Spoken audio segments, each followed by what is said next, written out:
Jadi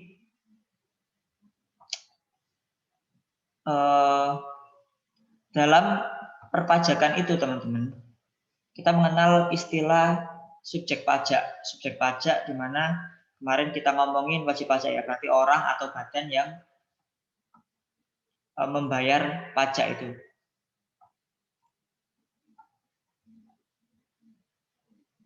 Kalau objek pajak berarti segala sesuatu yang dikenai pajak, misal pendapatan, kemudian bumi dan bangunan, atau kendaraan motor kalian semua gitu. Itu merupakan objek pajak. Jadi apa-apa yang menjadi sumber pengenaan pajak itu disebut objek pajak.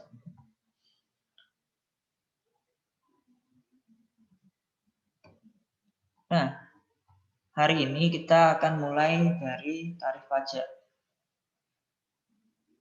Nah, tarif pajak itu pengertiannya adalah dasar pembebanan besaran pajak yang wajib dibayar oleh seorang wajib pajak.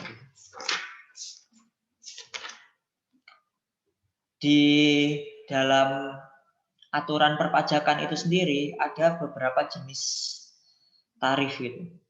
Yang pertama adalah kelihatan ini tarif pajak, tulisan yang di bagan ini. Kelihatan, Ustaz. Kalau nggak kelihatan, mungkin saya gedein lagi ya.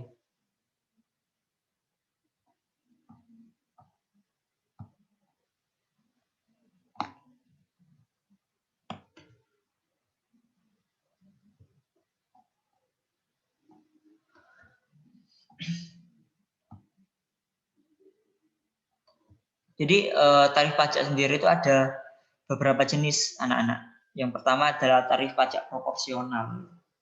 Kemudian tarif pajak tetap, ada tarif pajak progresif ya di sini. Kemudian ada tarif pajak progresif proporsional. Keluar ya? Wah. Oke, saya masukkan lagi. Sorry.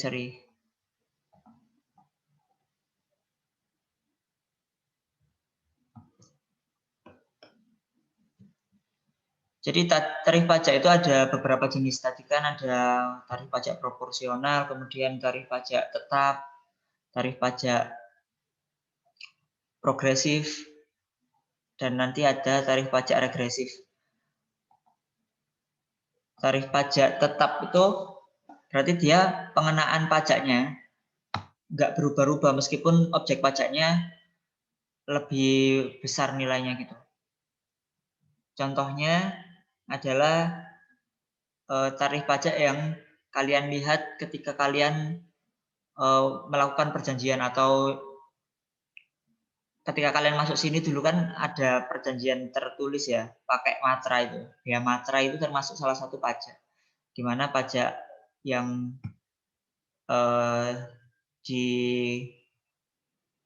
yang ada di bea matra itu termasuk pajak tetap, teman-teman. Sebentar ya, ini saya masukkan lagi share screen-nya. Mohon maaf.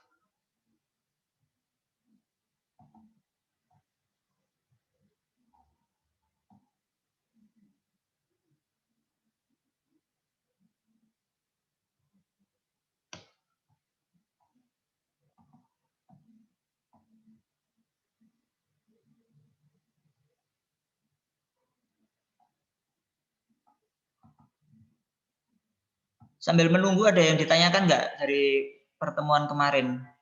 Mumpung masih dekat pembahasannya.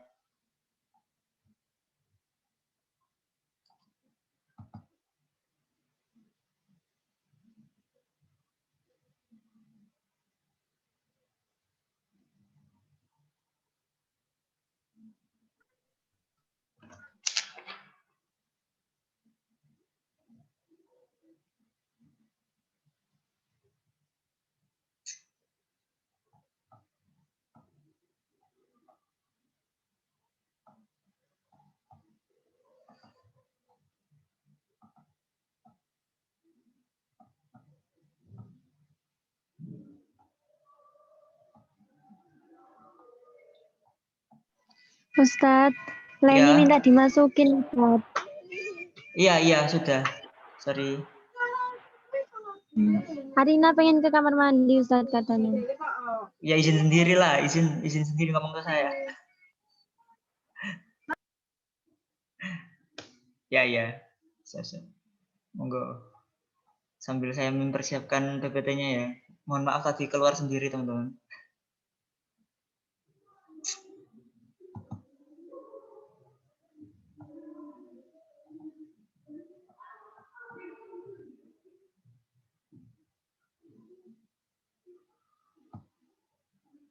Sambil menunggu PPT, mungkin saya share whiteboard aja dulu.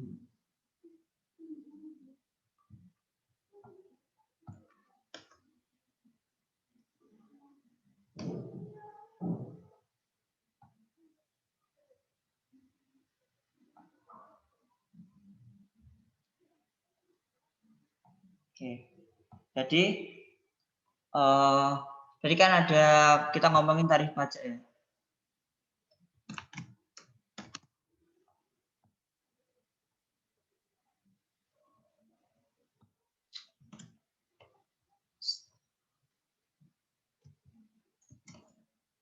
Tarif pajak.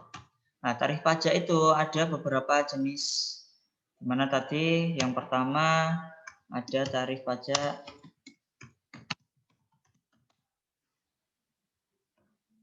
tetap.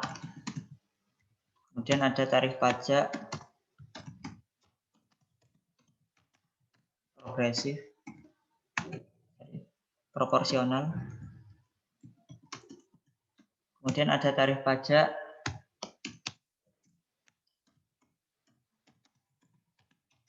progresif.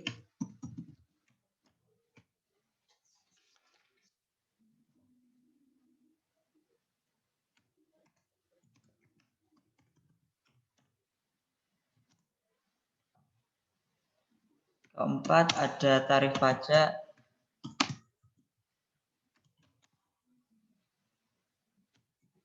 progresif degresif.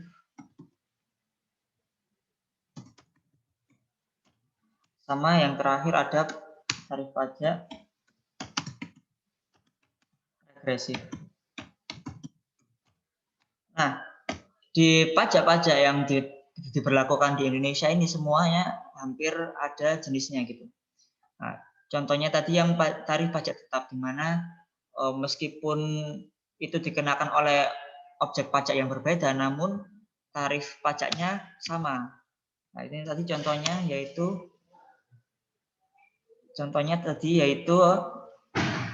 tarif pajak bea materai ya. Jadi kalau kalian melakukan perjanjian jual beli ataupun perjanjian-perjanjian lain kan biasanya kan dalam penandatanganan itu disertai materai gitu.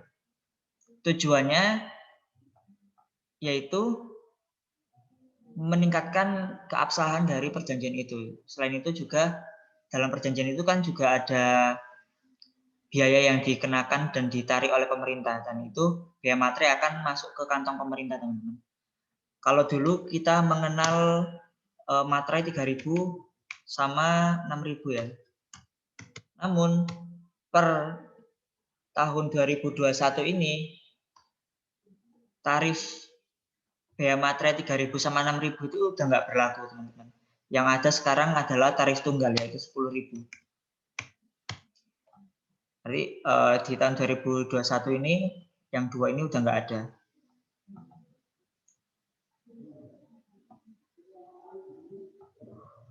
Yang 3.000 sama 6.000 itu udah nggak ada dan diganti oleh tarif 10.000 gitu.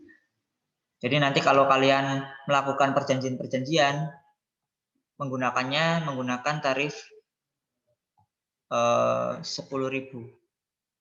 Sebentar, ini ada yang ngechat.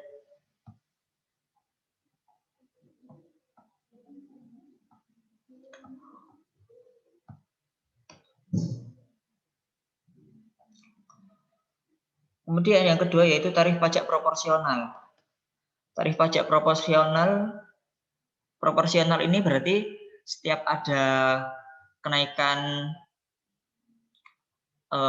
objek pajak itu tarifnya akan lebih tinggi gitu.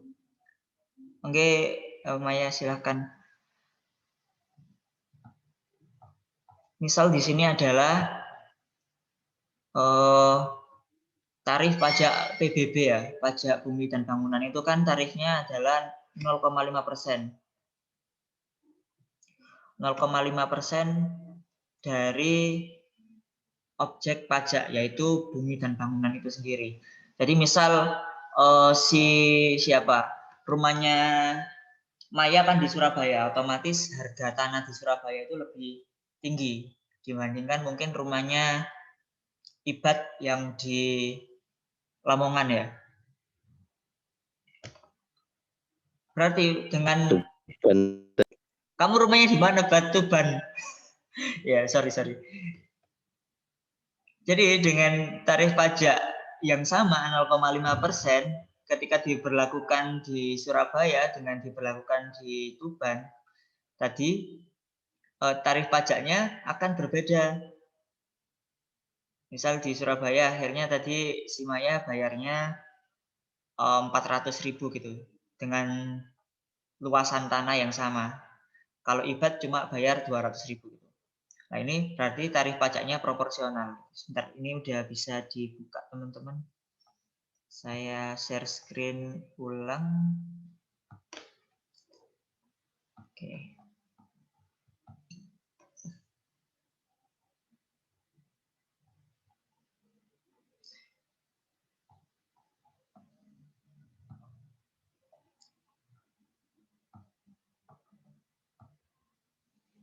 Nah,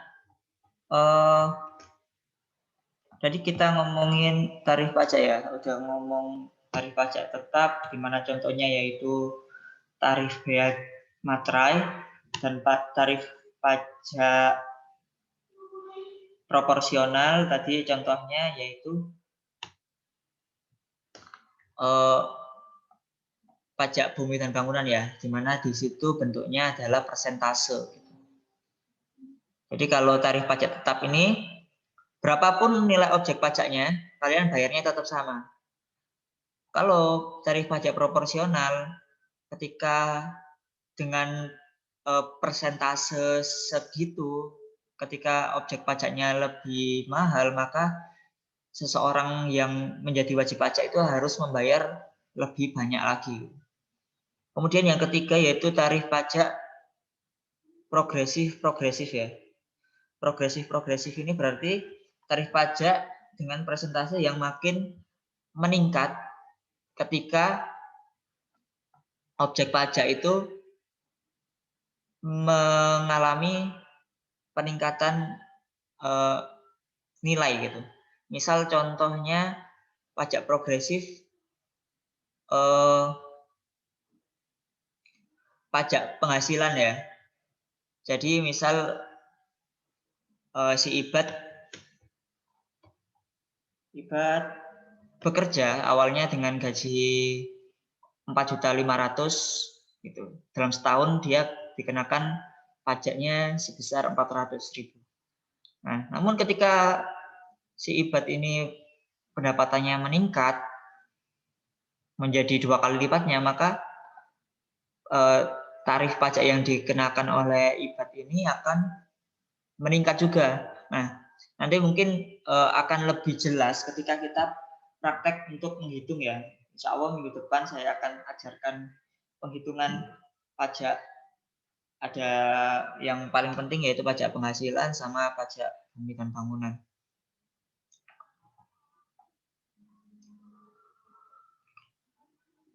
Kemudian ada progresif proporsional, di mana peningkatannya itu nggak langsung tinggi gitu, namun sedikit-sedikit. Sebenarnya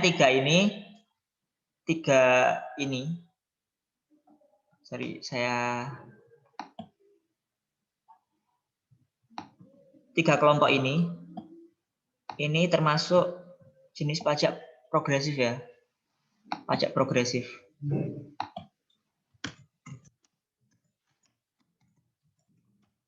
Jadi nanti kalau kalian disuruh jelaskan jenis-jenis pajak progresif, berarti kalian harus menjelaskan 3 ini, pajak progresif, kemudian progresif proporsional, kemudian progresif degresif. Nah, nanti kalau progresif degresif ini, dia tarif pajaknya dengan persentase yang makin meningkat sejalan meningkatnya dasar pengenaan pajak, tetapi kenaikan persentase tersebut semakin menurun gitu. Jadi misal suatu objek itu dikenakan pajak yang bersifat progresif degresif, ketika objek pajak tersebut makin meningkat nilainya, maka pertambahan pajak yang dikeluarkan itu makin meningkat, tapi tambahan peningkatannya itu semakin turun. Oke, mungkin kalian akan agak susah ya menerima penjelasan ini.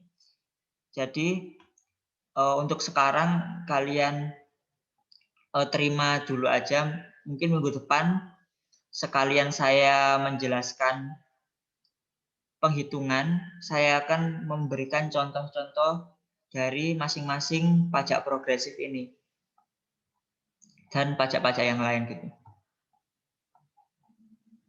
Sedangkan pajak yang bersifat regresif ini berarti tarif pajak yang tarif pajaknya ini berupa persentase yang semakin menurun. Persentasenya akan menurun ketika pajaknya, objek pajaknya ini mengalami peningkatan.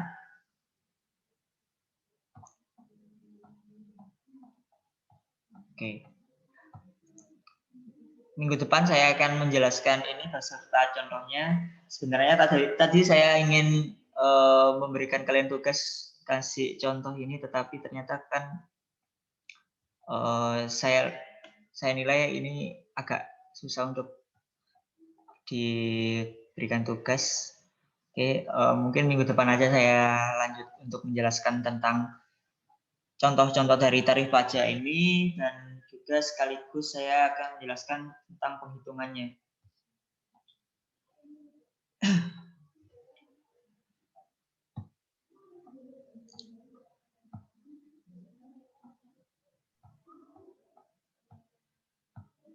Nah, selanjutnya kita akan ngomong sedikit tentang fungsi dan manfaat pajak. Fungsi dan manfaat pajak, di sini fungsi pajak seperti fungsi APBN ya, ada beberapa yaitu anggaran, regulasi, stabilisasi, dan redistribusi pendapatan. Di mana fungsi anggaran ini berarti pajak merupakan salah satu sumber anggaran pendapatan negara gitu. Sebagai salah satu sumber anggaran pendapatan negara.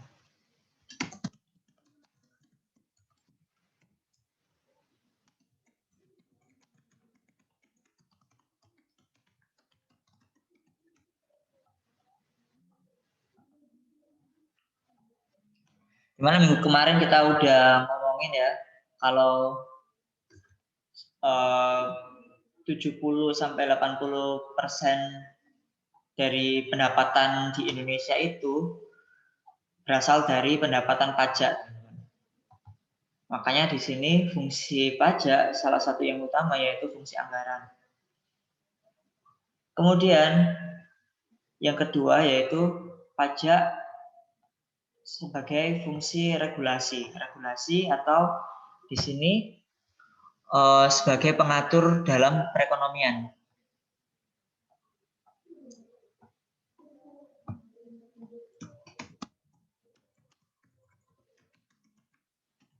Jadi kalau dengan jumlah pajak yang semakin tinggi, maka suatu negara itu akan lebih leluasa dalam melakukan aturan-aturan atau regulasi terkait perekonomian mereka. Karena apa? Karena sumber pendapatan yang utama yaitu dari pajak itu sendiri. Jadi kalau si pajak ini nilainya nggak jauh atau nilainya rendah, maka fungsi regulasi pajak ini akan lebih lemah gitu, nggak kuat sekuat ketika jumlah pajak yang dimiliki oleh suatu negara itu tinggi. Karena kembali lagi bahwa pajak ini merupakan bentuk penerimaan negara yang paling dominan yang dimiliki oleh setiap negara. Kemudian pajak juga memiliki fungsi sebagai fungsi stabilisasi anak-anak. Fungsi stabilisasi kemarin kalau di APBN apa? Ada yang masih ingat?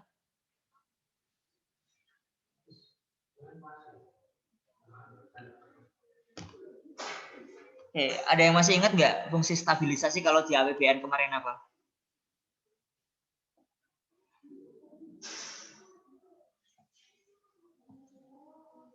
Coba, Hima. Fungsi stabilisasi kemarin apa, Him?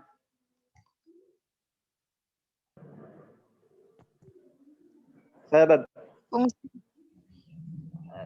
Siapa? Saya. Ya udah, Alda. Berperan sebagai penyeimbang dalam perekonomian. Ya, benar ya. Jadi kalau saya tadi bilang kan fungsi pajak ini hampir mirip sama fungsi APBN gitu, teman-teman. Di mana ada beberapa, yaitu anggaran, regulasi, sama stabilisasi. Stabilisasi yaitu penyeimbang dalam perekonomian. Jadi misal suatu negara itu dalam kondisi yang kurang baik, maka ketika pajaknya ini tinggi, maka suatu negara itu akan lebih leluasa dalam melakukan kebijakan dalam menyelesaikan permasalahan ekonomi yang mereka hadapi gitu, teman-teman. Beda lagi ketika pajak di suatu negara itu nggak banyak nggak banyak yang bisa dilakukan oleh pemerintah di negara tersebut. Makanya kalau kita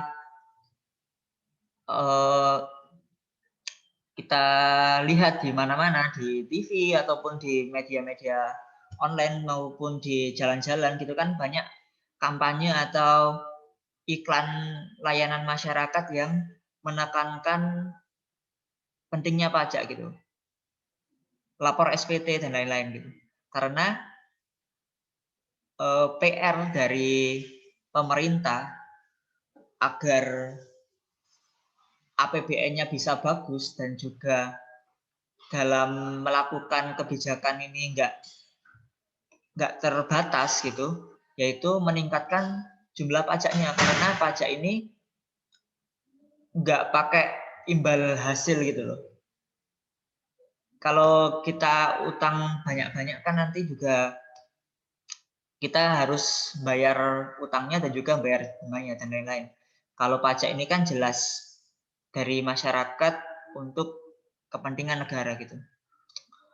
Ini tadi fungsi stabilisasi ya, di mana pajak berfungsi untuk menyeimbangkan salah satunya yaitu perekonomian ketika terjadi suatu goncangan.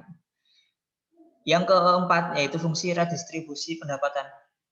Fungsi redistribusi pendapatan, ada yang masih ingat di fungsi APBN kemarin juga ada.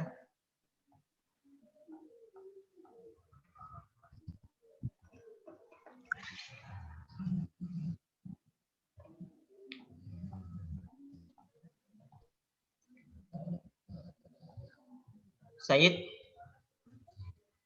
Tahu, Yid? Enggak, Sat. Jadi fungsi redistribusi pendapatan itu sama kayak fungsi distribusi, teman-teman. Kemarin kan kalau di APBN itu kan ada anggaran, kemudian regulasi, stabilisasi, sama Distribusi ya. Kalau distribusi kemarin apa di APBN? Penyaluran. Penyaluran apa? Rata distribusi daerah. Ya. Oke. Pemerataan ya, untuk meratakan kualitas atau standar di masyarakat gitu. Nah, di pajak ini salah satu fungsinya juga yaitu redistribusi pendapatan, di mana ketika ada pajak itu dapat digunakan untuk membiayai pelaksanaan pembangunan ekonomi dalam rangka meningkatkan taraf hidup masyarakat itu sendiri. Misal dengan meningkatkan lapangan kerja dan lain-lain, atau meningkatkan transportasi di masyarakat, kemudian memberikan subsidi ke masyarakat, itu merupakan salah satu fungsi pajak sebagai redistribusi pendapatan, teman-teman. Ya, contohnya kan kalau kalian ingat di masa pandemi ini ada yang orang tuanya jualan nggak?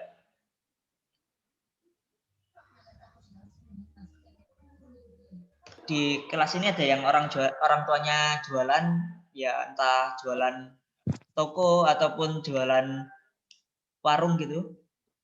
Ada.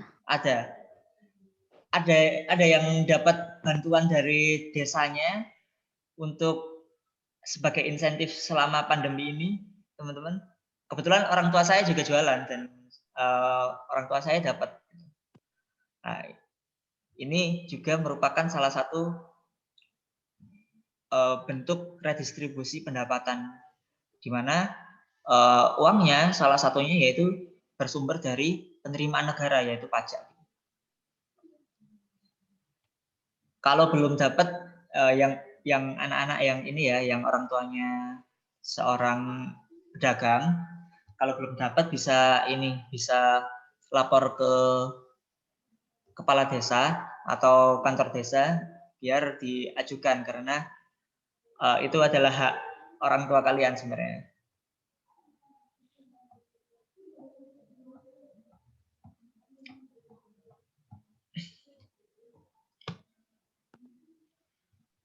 Nah, selanjutnya yaitu kalau ada fungsi berarti pasti ada manfaat dari pajak itu sendiri. Jadi manfaat dari pajak ini ada banyak sekali, namun di sini yang saya tuliskan hanya 6 poin.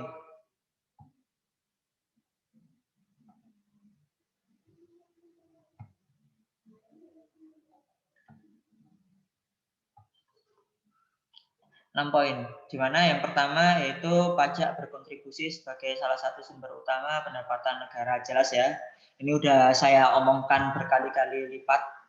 Itu nanti jadi kalau misal dikeluarkan di ulangan, kalian harusnya udah di luar kepala ini. Saya soalnya udah ngomongin berkali-kali ucapan gitu. Kalau pajak ini merupakan sumber pendapatan utama negara yang totalnya kalau di Indonesia hampir 80% sekitar 80% dari APBN gitu. Jadi ini sangat powerful sekali, sangat berguna sekali untuk pembangunan di negara, termasuk negara Indonesia gitu. Yang kedua yaitu pembiayaan pembangunan sarana umum. Jadi kalau kalian lihat pembangunan jalan, kemudian pembangunan waduk, pembangunan jembatan, kemudian pembangunan jalan tol, pembangunan dan lain-lain, itu juga merupakan sumbangsih dari perpajakan gitu, pajak yang kita bayar. Terus ada yang tanya, tapi nggak ada yang tanya sih, Ustadz, kok kita pernah dengar kalau jalan tol yang dibangun Pak Jokowi selama ini itu dibiayai oleh asing, oleh negara Cina, oleh investasi Cina. Berarti itu enggak dari pajak dong, Ustadz. Nah, jawabannya itu juga merupakan dari pajak, teman-teman. Kenapa? Jadi dalam setiap pembangunan sarana umum, meskipun itu ada campur tangan oleh investasi luar atau utang dari luar negeri, itu harus disertakan uang pendamping namanya, uang pendamping yang dia itu dari APBN negara itu sendiri, di mana itu sumbernya dari pajak gitu. Jadi misal tol yang kemarin yang panjang itu Jakarta Solo ya, Jakarta Solo itu dia menghabiskan hampir beratus-ratus triliun. Nah, ini memang salah satu investasinya yaitu dari negara Cina, namun enggak 100% investasinya dari Cina, tetapi ada bagian dari uang kita, uang pajak kita yang menjadi modal pendamping. Kalau pembiayaan fasilitas umum dilakukan oleh investasi swasta lain secara menyeluruh, itu nanti akan nggak bagus untuk pelayanan ke masyarakat, karena nanti akan lebih ke sifatnya jualan, teman-teman. Sekarang aja kan tarif tol sangat tinggi ya. Itu salah satu cara untuk membayar investasi mereka. Jadi nanti ketika investasi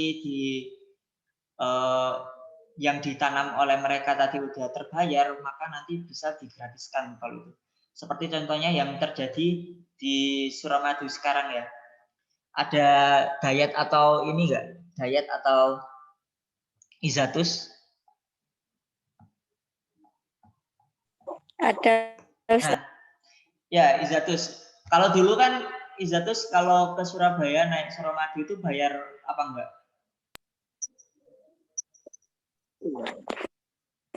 Kalau dulu Ustadz masih kecil itu bayar Ustadz, tapi sekarang enggak. Apanya masih kecil? Jembatannya dari dulu segitu.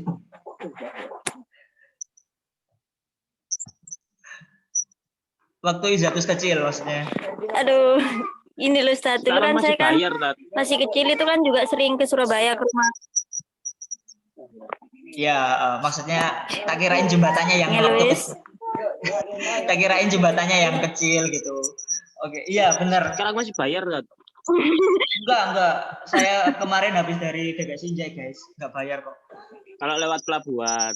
Oh iya, kalau lewat pelabuhan. Kalau lewat ini kan enggak. Ya bedone. Nah, yang saya bilangin itu karena dulu kan juga pembiayaan dari Suramadu itu kan juga dari investasi asing ya. Dan sekarang kalau dulu berbayar itu untuk menutupi jumlah investasi mereka. Dan sekarang nggak bayar lagi karena berarti utang ke sana udah selesai gitu. Dan sekarang udah bebas ya. Kita kalau nyebrang dari Surabaya atau dari sebaliknya, itu kita nggak keluar uang sama sekali. Nah, itu pun nanti ketika tol-tol itu udah selesai utangnya, itu nanti kita jadi gratis naik tol. Nah itu tadi ya, berarti kalau ada investasi asing untuk pembangunan sarana umum itu enggak 100%. Sebagiannya itu adalah uang kita dari pajak untuk sebagai modal pendamping gitu. Yang ketiga yaitu pembiayaan alat keamanan negara. Alat keamanan negara ini apa? Ya kemiliteran, kemudian beli-beli alat utama sistem pertahanan gitu. Nah, ini adalah fungsi dari pajak, yaitu untuk membiayai keamanan negara, karena salah satu tujuan utama kemerdekaan Indonesia adalah yaitu menjamin keamanan masyarakatnya, menjamin keamanan negara itu sendiri. Makanya fungsi dari anggaran pendapatan nasional, anggaran pendapatan dan belanja negara, yang salah satu sumber pendapatannya yaitu pajak adalah untuk pembiayaan sektor keamanan negara. Kalau sektor keamanan negara ini nggak diprioritaskan, maka ini udah nggak sesuai sama dasar kita.